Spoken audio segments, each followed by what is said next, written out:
जिस ऑपरेशन सिंदूर में भारतीय सेना के शौर्य की तस्वीरें दुनिया ने देखी, जिस ऑपरेशन सिंदूर पर भारतीय संसद में सारे तथ्य रखे जा चुके हैं, जो ऑपरेशन सिंदूर पहलगाम जैसे आतंक के खिलाफ भारत की सबसे बड़ी अभिव्यक्ति है, उस पर कांग्रेस के बड़े नेता पृथ्वीराज चव्हाण के बयान से तूफान मचा है। महाराष्ट्र के मुख्यमंत्री और पीएमओ में राज्य मंत्री का ओहदा रख चुके पृथ्वीराज चव्हाण की माने तो ऑपरेशन सिंदूर के पहले दिन भारतीय सेना हारी थी। ऐसा दावा अभी पाकिस्तान ने भी करने की हिम्मत नहीं की, लेकिन पृथ्वीराज चव्हाण अपनी बात पर कायम है। उधर पृथ्वीराज चव्हाण के बयान पर बीजेपी के हमले के बाद पूर्व केंद्रीय मंत्री और कांग्रेस सांसद रेणुका चौधरी ने भी कह दिया कि भारत की हार हुई या जीत हमें कोई तथ्य नहीं पता। कांग्रेस पार्टी आधिकारिक रूप से इस पर बात करने को तैयार नहीं है। सवाल यह है कि क्या ऐसे बयान पाकिस्तान के प्रोपेगेंडा मशीनरी को भारत के खिलाफ मौका नहीं देते?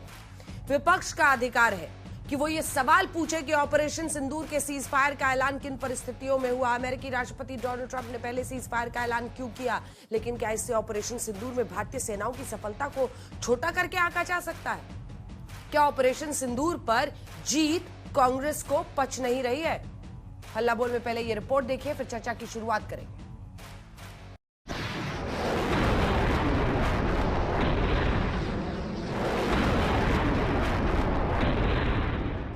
ऑपरेशन सिंदूर में पाकिस्तान को घुटनों पर लाने के लिए भारतीय सेनाओं को बस 3 से 4 दिन लगे थे। न सिर्फ पीओके बल्कि पाकिस्तान के पंजाब में बहावलपुर, मुरीद के सियालकोट समेत आतंक के 9 अड्डों को नष्ट करने के बाद जब पाकिस्तानी सेना ने हिमाकत की तो उनके 11 एयर बेस तबाह किए गए थे। भारत की सियासत का सूर देखिए कहां क्या जा रहा। पहिल्या दिवशी आपला संपूर्ण पराभव झाला। 7 तारखेला जे हवाई युद्ध अर्ध्या तासात झालं त्यामध्ये आपला टोटल पराभव झाला, हे कोणी मान्य करो अगर न करो। आणि त्यामुळे त्या दिवशी भारताची जी विमानं पडली त्या दिवशी सगळा भारताचा एअरफोर्स हा ग्राउंड झाला आणि त्यानंतर एकही विमान उडलं नाही। पण कुठेही विमान उडलं की पाकिस्तानचं तुमचं विमान ग्वाल्हेर असेल किंवा भटिंडा असेल किंवा सिरसा असेल तिथं वाढायची शक्यता असल्यामुळे आपलं कंप्लीट एअरफोर्स ग्राउंड झालं। ये बात कहने के पहले पृथ्वीराज चव्हाण ने भारतीय सेना में सैनिकों की बड़ी तादाद पर सवाल भी उठाया। तुमच्याकडे 12 लाख सैन्य आहे का 25 लाख सैन्य आहे का 1 कोटी सैन्य, याला काय अर्थ राहिला नाही, कारण युद्धच होणार नाही, कोणी करूनच देणार नाही तुम्हाला। ते आता आपण ऑपरेशन सिंदूरमध्ये पाहिलं की मिलिटरीची 1 किलोमीटर सुद्धा कुठे हालचाल झाली नाही। ते 2-3 दिवस झालं ते फक्त हवाई युद्ध झालं, मिसाईल युद्ध झालं, आता पुढची युद्ध तशीच होणार आहेत। मग आपल्याला 12 लाख आर्मी ठेवायची काय गरज आहे का? दूसरा काहीतरी काम करून घेऊ आपण। ऑपरेशन सिंदूर में अचानक सीज फायर पर विपक्ष के सवाल पहले से रहे हैं और पृथ्वीराज चव्हाण के बयान पर उठे तूफान पर भी विपक्ष का यही सबसे बड़ा बचाव है। ऑपरेशन सिंदूर जिस तरह से शुरू किया और जिस तरह से रोका गया वो एक रहस्य है। हमारी फौज, राजनाथ सिंह बोल रहे थे अब कराची तक जा रही है,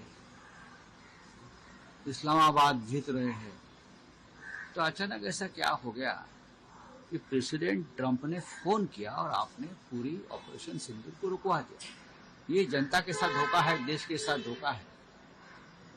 ऑपरेशन सिंदूर पूरा नहीं हुआ है,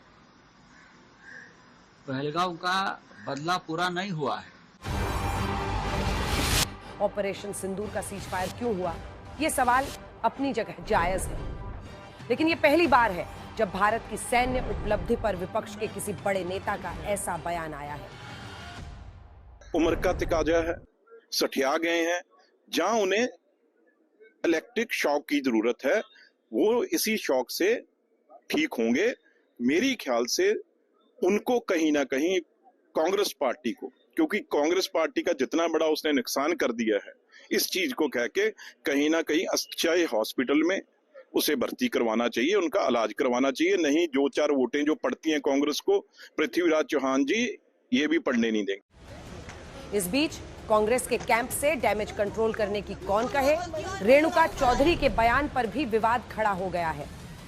देखिए, हार हुई या जीत हुई, असली बात हमें जानकारी हो तो हम कुछ बोल सकते हैं।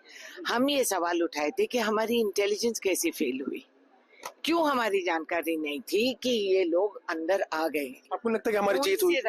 हमारी जीत या हार, मैं चाहती हूँ कि हमारी जीत हुई, क्योंकि मेरी देश की इज्जत की बात है। आप चाहते हैं हुई कि नहीं? आपको जीते कि नहीं? जब असलियत मालूम होगा जब ही हम बोल सकते हैं कि इसकी फैक्ट क्या है। अभी तक हमें पता ही नहीं, उसके बारे में जिक्र नहीं करेंगे, वंदे मातरम बोलेंगे हम।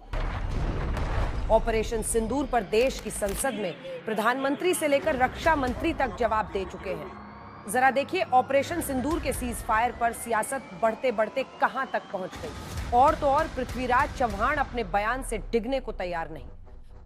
सर, बीजेपी ने आपने जो बयान दिया उसको बीजेपी कह रही है कि ये पाकिस्तान की भाषा बोल रहे हैं और सेना का अपमान है।